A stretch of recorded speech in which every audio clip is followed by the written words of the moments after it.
Hi, welcome to Your Future, Your Finances. I'm your host, Brian Kuhn. Today we're talking about financial literacy. That's the educating of consumers in the workplace or the school system on all of the important personal finance topics that you wish they taught in school and what's going on in the state and the government, federal government level. Our guest today is Blake Allison. Tell us a little bit about yourself. Thanks for having me on. Blake Allison, I'm CEO and President of MyFELA, which is Financial Education Literacy Advisors. We have an online financial education program that is known as LifeSense. It allows people to go through and take a personal financial health assessment, and something that we use in a lot of our programs. And I also serve on Maryland State Department of Education's Advisory Council for Financial Capability. So I have a perspective on what's happening in the schools, at least in the state of Maryland. Talk about a lot of different topics, but you mentioned the assessment. That's interesting. So how do people typically do when they go through that? So first time around, I think it's very eye-opening for everybody. I think a lot of times people don't know what they don't know. I think that we tend to be a little bit overconfident, which may not be a bad thing in some areas, but I think when it comes to our personal finances, that a little dose of reality can always be helpful. Because if we're not aware of what we need to focus on, it's very hard to solve the problems that we might have. So this term of financial wellness, that seems like it's growing very quickly in school systems. You see it on TV, organizations. So why do you think that is lately? So I think the idea of financial wellness is a little bit broader than financial education, which you introduced the topic. I look at financial education as being maybe what people's financial IQ is. So what do people know or not know about topics in personal finance? Financial wellness, I think, is a little bit broader, where we have to look at people's behaviors. What are they doing or not doing in various areas of their personal financial life that's helping or harming them? And then also their outlook. How confident are they in their ability to make decisions? And how optimistic are they about where they are and where they're headed? So I think wellness is a little bit broader than just financial education. It's more holistic. But I think you see financial wellness really gaining traction with employers, where employers are making financial wellness programs available to their employees. I also think that financial services companies are also going beyond just traditional financial education of just providing information, but really trying to help guide people to make sound financial decisions based on the information they have. So what's an example of these topics, like credit scores, like maintaining good credit, things like that? Yeah, and I think what's interesting about the holistic view on financial health and wellness is our financial lives are very complex. And when we look at any given topic, let's say retirement, so many people have the goal and aspiration of retiring earlier, having a secure retirement. But for many people, we have to look at what's happening today.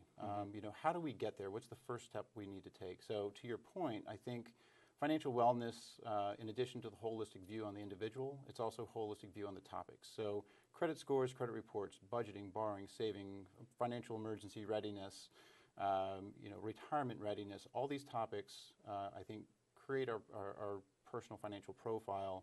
But they're all very interrelated, and I think that you can't look at one in isolation without looking at how that's going to impact your ability to make improvements in other areas. And you actually meet with people and cover all of those topics one by one? So our model with MyFELA, my company, Financial Education Literacy Advisors, is we really focus on using the LifeSense program, where it allows people to go through, in the privacy of their home or at work, go through online in a very private and secure environment to take that financial health assessment as a starting point to help people see where they are. We have a lot of aha moments where people really begin to realize where they are financially, what their needs are, and it's a first step to help people. It's a first step to help people take that first step. Yeah, right. And what we do is we actually want to connect people to the professionals that can help them in certain areas. So very specifically, I think a good analogy is if you go to your family doctor. You go to a family doctor, and that doctor is going to ask a few questions about how you're feeling. They might take they might do the blood pressure and pulse and things like that. And then you might have some symptoms.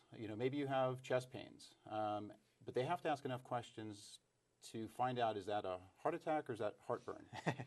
Yeah. And it's important to know the difference. Yeah. But what we want to do is then we want to refer, as the family doctor, we want to refer people either to the the GI doctor if it's heartburn, or to a cardiologist if it's something more severe. And obviously, we're doing this in the world of personal finance, but the analogy I think is very good. And then, so you work with state education programs. There, you were talking when we were preparing for this that they're attempting at least to roll this out among young students. Yeah, so I can speak to Maryland. Maryland is one of maybe 16 states that has a mandate for financial education in schools. And I think what the Maryland State Department of Education has done to develop a curriculum, get this passed and approved by the state board, and now have it as part of the every public school grades 3 through 12 is a tremendous achievement for the individuals, the students, but also for the state. Because the impact on having financially healthy residents and constituents and stakeholders is tremendous. And so I think what Maryland has done is a great model. I think that other states are looking to Maryland as a leader in this space, and we would certainly like to see more. But I think that speaks to the kids, and I think that there are certainly other opportunities to reach young adults in the workplace, older adults in the workplace, or working with organizations that have other affiliations, whether it's a nonprofit or a community organization or a financial services company. Okay, good. All right, we're going to take a break. We'll be right back, talk more about the school programs as well as how any consumers who are watching can get involved with the program and a lot of other topics. We'll be right back. You're watching Your Future, Your Finances.